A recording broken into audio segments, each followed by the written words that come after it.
Hey guys, it's Perry here. Currently the rank 5 player in North America. Also an Academy slash NACL player. Pretty high level game. We're going to be looking at some Jarvan jungle gameplay. And without further ado, let's jump right into it. Okay, let's take a look if you're looking at lanes as you're walking from Krugs to Raptors. Right, so I have no idea what's going on here, or here. So I don't know if after my Raptors, I'm supposed to pivot and gank. I don't know if I can level 3 gank mid, level 3 gank top, level 3 gank bot. I don't know if I should full clear. I don't know if I should pop my pot early. I know nothing. Okay? This whole time, no information. Let's see what we do right here. Okay, so we spot a guy, we track a CS. This is perfect. These two steps are very, very important. But again, you can kind of infer what's going on in the bot lane. If you looked earlier, what's happening is your bot wave is trying to 3-wave crash. This is the 3rd wave right here. This is the 3rd wave right here. And Kayn being Kayn, he could gank bot lane. Essentially, you can ping your bot lane danger ahead of time, just signaling where the enemy jungler could possibly be. So you can make it so your bot lane can have the idea that, hey, the jungler can come. Most of the time you're focused on lane, you don't know where the jungler can come. You're either playing always afraid or you're playing like you don't care. The jungler, you giving your teammates reassurance of when they should be afraid or not. It's really, really important. Even Orianna here, she's probably going to step up for the 3rd wave. Just pinging those two to like be aware that, hey, the jungler can come is really, really important. One thing to note here as well, I have no clue what's going on with the spot wave. You can kind of infer again that, hey, it's going to bounce back into us because of the position of the wave. But just take a look at it. See how many minions they have, see how many minions you have, and confirm. One thing I know a lot of people say is like, oh yeah, I get a lot of information from this. So this is true. Oh, I get a lot of information from this. This is true. Spending an extra 1 or 2 seconds when you're literally just walking to confirm the information, to make everything concrete and make your plans concrete is for sure worth your time. So, first 2.5 minutes in the game, I have no idea what's going on with top wave. I have no idea what's going on with mid wave. I have no idea what's going on with bot wave. Why is this important? You're going to full clear, obviously. It doesn't matter to me. I'm not going to draw my 3rd camp. I'm not going to gank after this camp. I know I'm full clearing. Why is it important? Well, if this comes into you, right, let's say they crash. What's going to happen in the next minute? This wave crashes into you. It's gonna slow push back after. Yeah. You know, the wave is going to them. Voila. So you can predict a minute in advance that, hey, Riven crashes wave, that means the next 2 waves are going to slow push into them. If my Warwick can't crash by himself, I can counter gank. Or I could use his prio to invade. I can do something like that. So what's going to happen is if your bot lane crashes here, and then you're full clearing down, what's going to happen to the bot wave is going to slow back into you. You could potentially gank bot lane, or you can recall, and then they're going to crash, and then now you'll have a slow push back. So you can recall, full clear down, and now you have a crash, and then you can do dragon. Now you can dive. Now you can invade. But looking 30 seconds in advance to a minute, seeing what's going on with all your waves is super, super important. Understanding conditions as well, like looking at HPs. We pretty much skipped through this the entire time. The idea behind why you need to look at these conditions so much is I can't give you the best play here. It probably is just farming, but I can't give you the best play here, period, if I don't know what's going on with the lanes. I can look at this game from your POV. I cannot tell you what the best play is. It's impossible. So I assure you that when you're playing, you're not going to be able to find the best slot in play if you're not looking. And you have a general understanding of what happens with waves, so you need to just collect information and add that to your decision-making kind of process while you're playing the game. Their Kayn just did 3 camps towards bot lane. It's kind of if he's not invading you here, what is he doing? He did 3 camps bot lane. He walked up towards bot river. I want you to watch this closely as well. So you pan here one time, and you look away instantly. For these autos that do absolutely nothing, what I'm watching the whole time is I'm looking at Kane's character, and I'm trying to see if he's going into that bush, if he's like I want to see if he's pathing like this, if he's pathing like this, if he's if he's like imagine someone clicks here, you can kind of see the auto pathing. If he clicks here, you can kind of see the auto pathing. If he clicks here, if he clicks you can kind of see so much by just watching how people play, looking at their character. Essentially, you can get a lot of information by just seeing this guy, where he walks towards. Okay, so right now, what you should be looking at is him to see if he can come. If he doesn't go for your bot camps here, what are his few options? The most common one. The base and go with the top camps. Yeah, there's one more. To go to like top camp. To do what, sorry? To like cross through mid and go to top camp. Yeah, cross through mid. What is he gonna do if he crosses through mid and your Oriana is pushed up? Gank her. Yeah, she's gonna gank your mid laner. So if Kane comes through here and ganks this guy, now Kane has got on bot gank and mid gank, and what you failed to do is ping a single time. In solo queue, it's really important for you to ping. That's literally your only job. That's literally the only thing you can do with like as a jungler. And actually, I'm realizing what the fuck. This is actually a fake name. No, this is fake JJ. Sorry. Yeah. Oh, what do you know? There's Kane. Right now, this guy could die. This guy could live. This guy could lose flash. But if this guy just knew like a little more information that you could easily provide, he could outplay the mid sequence a little better. It's as if, let's say you have Azir, let's say you have Ezreal, let's say you have Fiora. Fiora just uses her W randomly, right? Because she's trading, she's gonna try to win the trade, and the enemy jungler ganks at that perfect time. You pretty much want to ping so the Fiora knows to not use her W. You have Ezreal, same thing. You want to ping the Ezreal so they know not to E in. A perfect example is as if you're playing jungle and you're playing Diana, you're playing Hecarim, you're playing. Those are the two like come on top of my head. Like, and you just use your E's randomly. You just drop your E or your W. You just use it. You use it to like speed up your clamp. Imagine you're playing Hecarim, level 4 Hecarim, and or like level 3 Hecarim, and you skill E, and you're using your E to help you clear the camp. Like, it's not worth it. And if you knew why ahead of time, because someone can mess with you, then you'll save the ability. Obviously, pretty much use pings. I'm not gonna talk about it too long. I'm not gonna ramble. Use pings. So bot lane is duking it out. Your mid laner just TP'd, right? So what I'm looking at first is, hey, my mid laner just TP'd. The other thing is your Warwick just recalled. Hold tab. Why do we hold tab? Check items. See how strong Oriana is. So I have lost chapter. Does she have like what does she have? Pretty much. She's lost chapter and a dark seal because she got a kill earlier. She's super strong. Look at the comparison here. She's super duper strong. Even you have pickaxe over this guy. Alright, so in my head, I'm like, okay, I don't need to do this. I can go to this. I can go to this. I can go to this. Right, you pretty much unlock opportunity with the more information you gather. You actually lose out on opportunity and proactivity when you're not collecting these details. You hold tab for like half a second. Like less than half a second. So it's definitely important to see what's going on top wave, to kind of see what's going on mid wave, and you're now doing it at 5 minutes and 20 seconds. Now you're starting to look at waves a decent amount. It's that much more important to do earlier on. And now that we talked about waves, our next thing to think about is items. Okay, items and lane advantage. So not collecting information on. So pretty much you have to be. We also have to collect information on items and condition and items. And compare their counterpart. Whether it's right. So you can pretty much kind of see how you're stronger than Kane, or not stronger than Kane. You can go Invaders Raptors right now for free. Plus, you're up a lot of tempo. Make sense? Yep. You can see that pretty clearly. Okay, so let's break this down. Bot or mid here.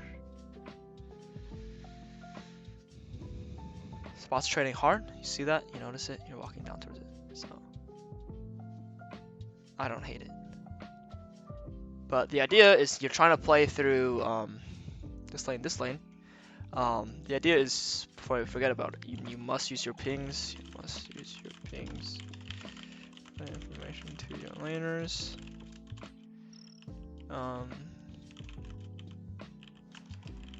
As much as you can.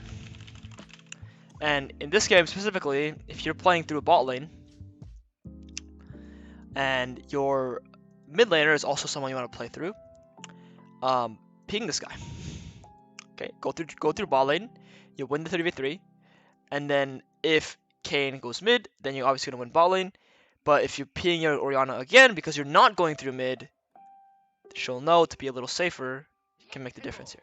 The same thing if you go towards your mid laner after your wolves, you ping these guys, tell them be careful, I'm going through mid, then I will come through bot afterwards. Would I just drop like the pings on my laners or like? Yes, like on their foreheads, just like literally in Okay. their on their screen. That's essential to understand. Like if this is your screen, pretty much. Like most people are like focused on like only this. Like they can only actually see like, I mean that's like a little small, but like they're not seeing everything on the edges, and especially they're not looking at this at all points. Like it's very hard to do that. If they see this on their face, they're like, oh shit, okay, what's going on? Like oh shit, you know, like that's like the immediate response. But some of these pings they don't see. So pretty much at least one ping in their face. The rest, like, don't be annoying about it, but the rest can be, you know, elsewhere and where it makes sense. Okay, your mid laner has dodged 3 ganks now, which is fine. Like this is nothing that you could have done differently. And then the Kayn is just inting. You get this dragon. This is good. This is very good. Nowadays you want to make sure to get the kill on the camp. So one thing I'll say here is, so look here, you pull the camp correctly, you even drop a nice pink, pull the camp out. Yeah. Even if you EQ start it, pull the camp out. Always. On these dragons, always. Especially because the Kayn is playing crazy. Like that's like pretty much it's like metagaming, whatever you want to call it, but like reading into things. Like I can read this Kayn, I know Kayn's gonna do something stupid here. So especially when players are like that, like I want to pull the dragons out, but always as a rule, pull objectives out when you're doing it. No point to keep it in the pit. No point. The Riven is trying to 1v2, it looks like. Okay. Nice flash. Yeah, arrest them pepperonis. Warwick should kill. Hopefully. Alright, so let's break this down. Okay. So what do you think Riven's playing for here? The next wave. Yeah, what's she about to do to clear this, what is she about to do to this wave? Use her spells. Yeah. Right? Wait, 3, 4, like she's literally in the process of using all her spells on the wave. Everything. And then you could actually almost solo kill her yourself. You don't even need Warwick. She's like, oh shit, but I already used my Q and everything, like, you know, like, it just feels really, really sad. Because she was about to clear this whole wave in front of your face. So be patient. Try to get an understanding of what this guy is playing for, and as he's clearing that wave, you understand, okay, I can wait here. Warwick could also catch some of this wave. He doesn't have to catch the whole wave, but he can come, but it is like, you know, what Riven's playing for, then play into it and wait and be patient. So overall, patience is really, really important. Sucks he lives, not the end of the world. Or actually, Orianna got her, which is good. But your Warwick did drop like all those minions. He actually dropped like 2.5 waves. So the only way you could play that better is by either waiting for Warwick to catch the whole wave, so it's actually 2v1, or by you waiting and seeing what Riven's playing for. Most of the time, when you have positions like that, it's actually like hard to gank and interact with. But don't worry about it too much. You know how you could play that a little bit better. So, all right, the next thing, Warwick just cleared this wave, and Orianna's on the mid lane.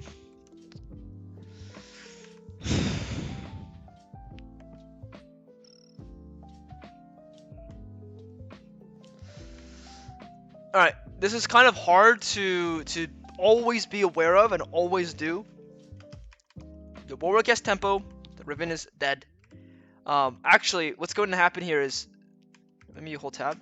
So right now, Warwick probably is sitting on like 1,000 gold, I'm guessing. 800 gold, something like that. A decent amount of gold, where he could recall and come off map like pretty strong. He actually got the assist gold, I think, for Warwick for the other kill. He wants to recall at the end of the day. Like, you actually don't need to pull this Herald. And if you sequence down, your bot lane's also winning. You can dive bot lane, you can, you know, farm for your item. But essentially, you don't need to do this Herald here. If you are going to do this Herald here, this is the Herald rule where you want, like, at least 1 is good, but ideally 2. The most important thing here is you need to understand what Orianna is thinking.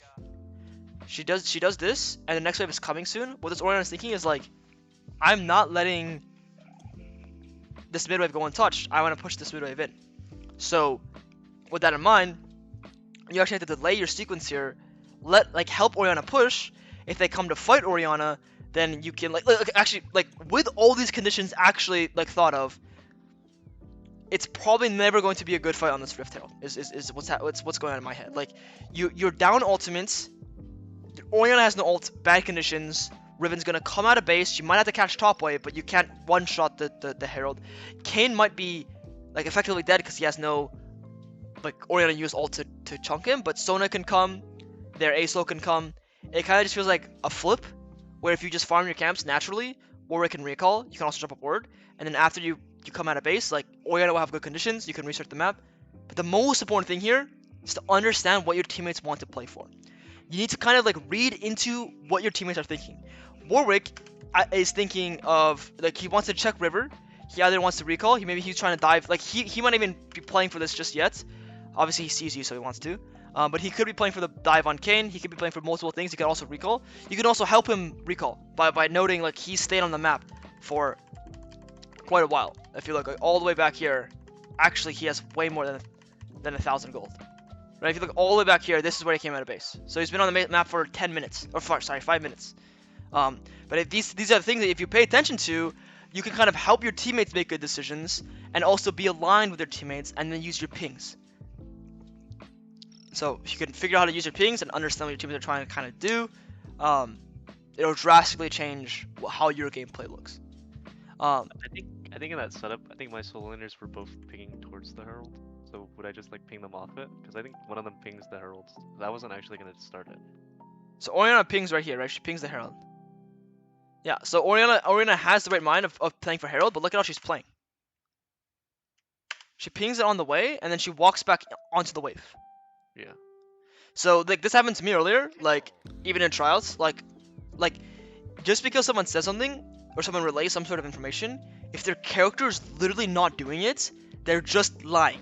They're just lying, and you cannot get it's like cognitive I don't know, you get paralyzed kind of when this happens. It happened to me literally earlier today, but you need to break out of it and be okay, Orianna's actually not here with me. She's actually just lying. She's straight up lying to me. She's on the fucking mid wave. She's trying to clear that thing first, then she'll come. But she's also kind of saying hey, you can pull this. I'm strong. I feel comfortable pulling this, but I needed this mid wave first. By how she's playing. So by watching more of what your teammates are doing can help you make better decisions. But at the end of the day, the game is about you. But understanding what your teammates are doing will help you make good decisions. Plus, this Orianna is literally Thanos God. You want to make every single play about this Orianna. She's she's so fed this game. I don't know, she's playing really, out of her mind this game. So you want everything to be about Orianna. All right. So that's a lot about the early game. I think your biggest thing in the early game is you're not looking at your teammates. You need to look at your teammates. It's a team game. It's as if you're playing a chessboard and you're the queen and you're moving the queen around. That's good, but you're not moving your bishop, your knight, or you're not understanding what the possibilities that they can move in. You're not understanding anyone's spot. You don't even know how the pawns can move. Pretty much, the pawns being the minions. You don't even know what's going on there because you're not looking. So you're pretty much playing a chessboard where you have all the other pieces there, but you don't know what they can move. You don't know how they move. You don't even know if it's possible for them to move. So you're just it's impossible to play pretty much. And that's the entire game. And you're not making terrible mistakes. It's not like you're killing yourself. It's not like you're giving the queen away to the enemy, but you're still missing on an infinite amount of opportunities, and it just is hard. It's just hard to play.